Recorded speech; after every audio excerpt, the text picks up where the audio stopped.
नमस्कार। अपना पसंदीदा कार्यक्रम देख रहे आप सभी दर्शकों का मैं आचार्य पंकज शास्त्री हार्दिक स्वागत करता हूं, हार्दिक अभिनंदन करता हूं। प्रिय दर्शकों, कार्यक्रम को इतना स्नेह देने के लिए, इतना प्रेम देने के लिए आप सभी का पुनः मैं धन्यवाद करता हूं। हमारे कार्यक्रम की श्रृंखला में हम प्रतिदिन आपके समक्ष एक नया विषय लेकर के आते हैं ताकि आपको जो जानकारी है आपकी जन्म कुंडली में वो सही पहुंच सके और आपकी जन्म कुंडली में जो भी दोष हैं या जो भी आपके मन में जिज्ञासाएं हैं, जो भी आपके मन में प्रश्न हैं, उन सभी का मैं इस कार्यक्रम के माध्यम से आपको उत्तर दे सकूं। प्रिय दर्शकों, हम पिछले जो कार्यक्रम थे उसमें नवग्रहों के बारे में बात कर रहे थे। जो आज का विषय है वो है मांगलिक योग के ऊपर। अधिकांश लोगों की कुंडली में जब विवाह के समय कुंडली मिलान होती है या जब कोई लड़का और लड़की का आप समझ लीजिए कि गुण मैचिंग की जाती है, कुंडली मिलान की जाती है, तो सबसे पहले आपको पूछा जाता है कि आपका लड़का मांगलिक तो नहीं, आपकी लड़की मांगलिक तो नहीं। तो क्या है ये मंगल दोष? तो क्या है इसका प्रभाव आपकी जन्म कुंडली में और क्या इसका जीवन में हमारे प्रभाव पड़ता है? प्रिय दर्शकों, मांगलिक योग, मांगलिक दोष या इसको कुज दोष भी कहते हैं। मंगल हमारे जीवन में, मैंने मंगल के ऊपर पीछे एपिसोड भी बताया था कि मंगल का अलग अलग भावों के ऊपर कैसा प्रभाव है, लेकिन आज का जो विषय है वो मांगलिक योग के ऊपर है कि मंगल कौन कौन से भाव में बैठ करके मांगलिक दोष बनाता है। तो आप समझ लीजिए कि प्रथम भाव में जब मंगल महाराज बैठते हैं तब मंगल दोष बनता है। चौथे भाव में, चतुर्थ भाव में जब मंगल विराजमान होते हैं तो मंगल दोष होता है, मांगलिक योग होता है। तो सप्तम भाव में जब मंगल महाराज विराजमान होते हैं तो मांगलिक योग होता है। अष्टम भाव में जब मंगल महाराज विराजमान होते हैं तो मांगलिक योग होता है। और इसी के साथ द्वादश भाव में अर्थात 12वां जो भाव है उसमें मंगल महाराज बैठते हैं तो भी मंगल योग होता है, मांगलिक योग होता है। प्रिय दर्शकों, मंगल एक सेनापति है नवग्रहों में। नवग्रहों में जो सेनापति हैं वो मंगल ग्रह ही हैं। तो समझ लीजिए कि जो सेनापति है वो बड़े उग्र स्वभाव का होता है। हम अपने जीवन में भी देखते हैं कि जो सेनापति है, जो पुलिस अधिकारी हैं, वो भी मंगल की ही श्रेणी में आते हैं। फौज के जो कर्मचारी हैं, फौजी हैं, वो भी मंगल के अंतर्गत ही आते हैं। तो मंगल का जो स्वभाव है बड़ा उग्र है। रक्त वर्ण के होते हैं मंगल, लाल वर्ण के हैं मंगल। तो हमारे शरीर के अंदर जो रक्त है, जो हमारे ब्लड का संबंध है, वो भी मंगल के साथ ही है। वात, पित्त और कफ में पित्त का जो संबंध है वो भी मंगल के साथ ही है। चलिए आज हम बात करते हैं मांगलिक योग के ऊपर। प्रिय दर्शकों, मंगल जब प्रथम भाव में होते हैं तो अपनी चतुर्थ, सप्तम और अष्टम दृष्टि के साथ, देखिए हर ग्रह की कोई ना कोई दृष्टि होती है। 7वीं दृष्टि से सभी ग्रह देखते हैं, लेकिन कुछ ग्रह ऐसे हैं जिनको विशेष दृष्टियां मिली हुई हैं। वैसे ही मंगल है जो कि चौथी दृष्टि से, 7वीं जैसे कि सभी ग्रह देखते हैं 7वीं दृष्टि से, और अष्टमी 8वीं दृष्टि से भी मंगल महाराज देखते हैं। तो मंगल यदि लगन में बैठे हैं तो चतुर्थ दृष्टि से, चतुर्थ भाव को जब देखते हैं, जो व्यक्ति के लगन में मंगल है वो मांगलिक योग हो गया। और लगन में बैठ के चतुर्थ दृष्टि के साथ ऐसे व्यक्ति का अपनी माता के प्रति जो व्यवहार होगा वो अच्छा नहीं होगा। और मंगल गृहस्थी का भी कारक है, और ऐसा व्यक्ति जब लगन में बैठे मंगल हैं तब उनके ऊपर जब चतुर्थ दृष्टि पड़ी, चतुर्थ भाव के ऊपर, उस व्यक्ति की निश्चित तौर पर मांगलिक योग के साथ साथ उसकी गृहस्थी में भी डिस्टर्बेंस आएगी। तब उसकी दूसरी दृष्टि की बात करते हैं, सप्तम दृष्टि 7वें भाव के ऊपर, जो कि उसके लाइफ पार्टनर का है। और लाइफ पार्टनर के साथ भी उसकी समझ लीजिए कि झगड़ा प्रतिदिन रहेगा, उसके प्रति उसका स्नेह भाव नहीं रहेगा। और अष्टम दृष्टि और जो लाइफ पार्टनर का जो अष्टम भाव है वो मारक भाव भी माना गया है।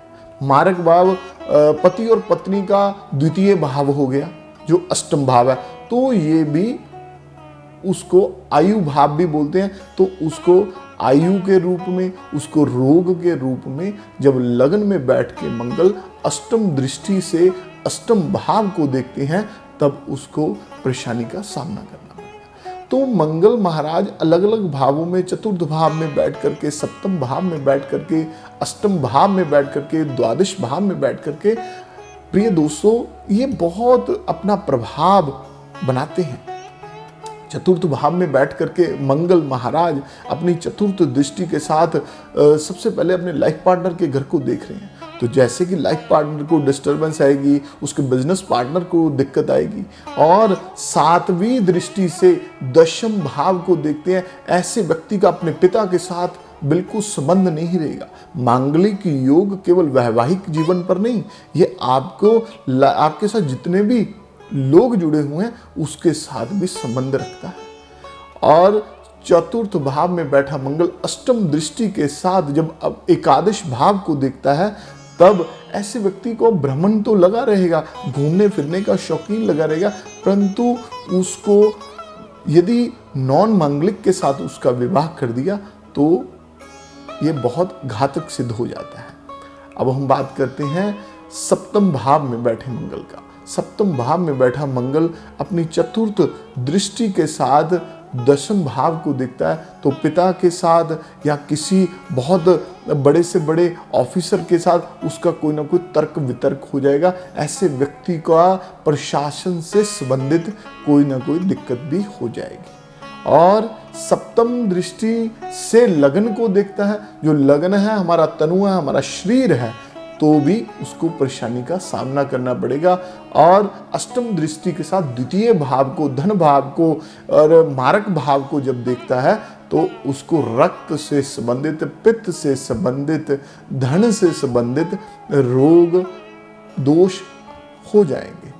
प्रिय दोस्तों, अष्टम भाव में बैठा मंगल अपनी चतुर्थ दृष्टि के साथ एकादश भाव को देखता है। एकादश भाव को देखते हुए यहाँ जब बैठता है तो पहले तो आयु भाव है, ये वहाँ पे उसकी आयु को क्षीण करेगा, उसको कम करेगा और साथ ही साथ रोग भी पैदा करेगा। बड़े से बड़ा ऑपरेशन भी करवा देगा अष्टम में बैठा मंगल। यदि मांगलिक योग बना रहा है तो आपको रोग भी दे रहा है। तो चतुर्थ दृष्टि के साथ एकादश भाव को देखता है और अपनी सप्तम दृष्टि के साथ द्वितीय भाव को देखता है। द्वितीय भाव का जब संबंध अष्टम के साथ हो जाए तो भी निश्चित तौर पर शारीरिक रोग ऐसे व्यक्ति को जन्म से ही हो जाते हैं। और साथ में अष्टम दृष्टि के साथ तृतीय भाव को देख रहा है, तब ऐसा व्यक्ति का अपने भाई बहनों के साथ, सखे संबंधियों के साथ, मित्रों के साथ अच्छा व्यवहार नहीं रहता। प्रिय दर्शकों, अब हम बात करते हैं 12वें भाव में बैठा मंगल, जो कि अंतिम भाव है, जो कि मांगलिक योग बनाता है। 12वें भाव में बैठा मंगल अपनी चतुर्थ दृष्टि के साथ अपने तृतीय भाव को देखता है। तृतीय भाव को देखते हुए उनका अपने मित्रों, अपने परिवार के साथ, अपने सगे संबंधियों के साथ, रिश्तेदारों के साथ व्यवहार अच्छा नहीं रहेगा। प्रिय दर्शकों, जब 12वें भाव में बैठा, 12वां भाव क्या है कि शैया सुख है। हम आराम, जो विवाह के बाद पति पत्नी आराम करते हैं, पति पत्नी का जो सुख है उसको नहीं मिलेगा यदि 12वें भाव में मंगल महाराज विराजमान है। तब सप्तम दृष्टि से ये छठे भाव को देखते हैं। छठे भाव को देखते हुए ये व्यक्ति को रोग, ऋण इत्यादि परेशानियों का सामना करना पड़ेगा। प्रिय दर्शकों, अष्टम दृष्टि के साथ अपने लाइफ पार्टनर के घर को देखेंगे तब भी लाइफ पार्टनर के साथ इनका संबंध खराब होगा। तब मंगल का जो संबंध मैंने मांगलिक योग का बताया, मंगल दोष कब खत्म होगा, कैसे खत्म होता है? तब यदि मंगल का हम संबंध देखें तो मंगल का 1, 4, 7, 8 और 12 में जो मैंने चीजें बताई हैं, इन्हीं भावों में यदि उनकी लाइफ पार्टनर के, यदि लड़के की कुंडली में मंगल 1, 4, 7, 8, 12 में है और उसकी जिसके साथ शादी हो रही है उसके साथ कुंडली मिलान हो रही है, इन्हीं भावों में यदि मंगल है तो मंगल दोष खत्म हो जाएगा। या इन्हीं भावों में शनि है, राहु है, केतु है अथवा सूर्य है, ये चारों ग्रह, प्रिय दर्शकों नोट कर लेना, ये चारों ग्रह में से कोई भी विराजमान है तो भी मंगल दोष का जो प्रभाव है वो खत्म हो जाता है। चंद्र और शुक्र जब द्वितीय भाव में होते हैं तब भी मंगल दोष का जो प्रभाव है वो खत्म हो जाता है। वो मांगलिक योग का कारक नहीं माना गया। प्रिय दर्शकों, आपको एक और बात बताता हूं, बड़ी महत्वपूर्ण है, आप चेक कर लेना आपकी यदि कुंडली में है। कन्या लगन की पत्री में जो भी है 12 राशि हैं, जो कन्या लगन है, कन्या लगन की पत्री में यदि मंगल सप्तम भाव में मीन राशि में विराजमान है तो भी मंगल दोष नहीं होता। ये बहुत महत्वपूर्ण जानकारी आपको दे रहा हूं। आपको एक और इसके साथ मैं बता रहा हूं कि कर्क लगन की पत्री में यदि मंगल महाराज अष्टम भाव में हैं तो भी मांगलिक दोष नहीं होता। अष्टम भाव में जो है उनकी कुंभ राशि होगी। कुंभ राशि में जब मंगल अष्टम भाव में हो, विशेषता देखा जाएगा, तब भी मंगल दोष नहीं होता।